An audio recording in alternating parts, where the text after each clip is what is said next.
বন্ধুসকল এয়া কেৱল মানুহ মানুহ মানুহ আৰু মানুহ এইফালে চাওক কেৱল মানুহ মানুহ মানুহ অসমৰ ভিন্ন প্ৰান্তৰ পৰা লাখ লাখ ভকত বৈষ্ণৱ সকলো আহিছে আৰু চাওক এইখন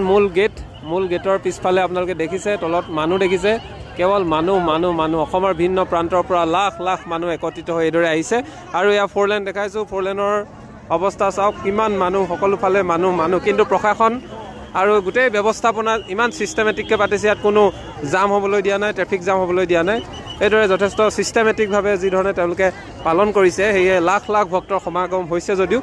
এনেধৰণৰ কোনো সমস্যা হোৱা নাই এয়া পৰিৱেশ দেখাইছোঁ এয়া চাওক পণ্ডিত সোণাৰাম চুতীয়া সমন্বয় ক্ষেত্ৰৰ বৈষ্ণৱ পণ্ডিত সোণাৰাম চুতীয়া সমন্বয় ক্ষেত্ৰৰ যি পৰিৱেশ অসমৰ ভিন্ন প্ৰান্তৰ ভকত বৈষ্ণৱ সকলো একত্ৰিত হৈ এইদৰে এই 4 দিন ধৰি তেওঁলোকে যিদৰে বৰ্তমান সময়ত মহাপুৰুষ শ্ৰীমন্ত শংকৰদেৱে যি ধৰণৰ ধৰ্ম প্ৰচাৰ কৰিলে অসমীয়া সমাজ ব্যৱস্থাক ধৰি ৰাখিবলৈ চেষ্টা কৰিলে তাৰ সমান্তৰালভাৱে এই শ্ৰীমন্ত শংকৰদেৱ সংঘই এইদৰে একত্ৰিত হৈ সকলোৱে সুন্দৰ অধিৱেশন আয়োজন কৰা পৰিলক্ষিত হৈছে 94 সংখ্যক যি বাৰ্ষিক অধিৱেশন এই অধিৱেশনৰ বৰ্তমান সময়ৰ পৰিৱেশ আৰু অলপ জাম হ'বই অলপ জাম হৈছে তথাপিও কিন্তু প্ৰশাসনে অতি সুব্যৱস্থাৰে এই ব্যৱস্থা কৰা পৰিলক্ষিত হৈছে এয়া বৰ্তমান সময়ত 37 নং ৰাষ্ট্ৰীয় ঘাইপথ ফ'ৰ লেনৰ পৰিৱেশ আৰু ভকতসকলে বিভিন্ন ঠাইত বহু দূৰ দূৰণিত গাড়ী থৈ আহিব লগা হৈছে খোজকাঢ়ি আহিব লগা হৈছে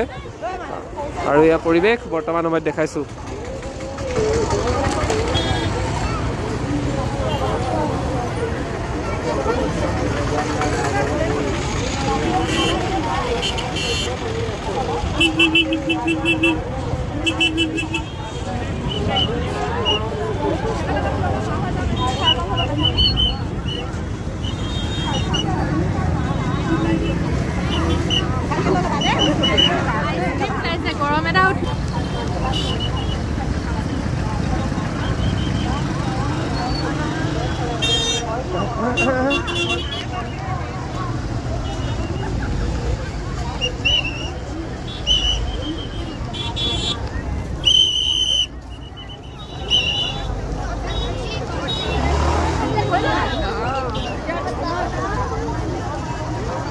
আৰু এইফালে দেখিছে যিমানসমূহ গাড়ী আহিছে বিভিন্ন ঠাইৰ পৰা গাড়ীসমূহ ইয়াত ৰখোৱা হৈছে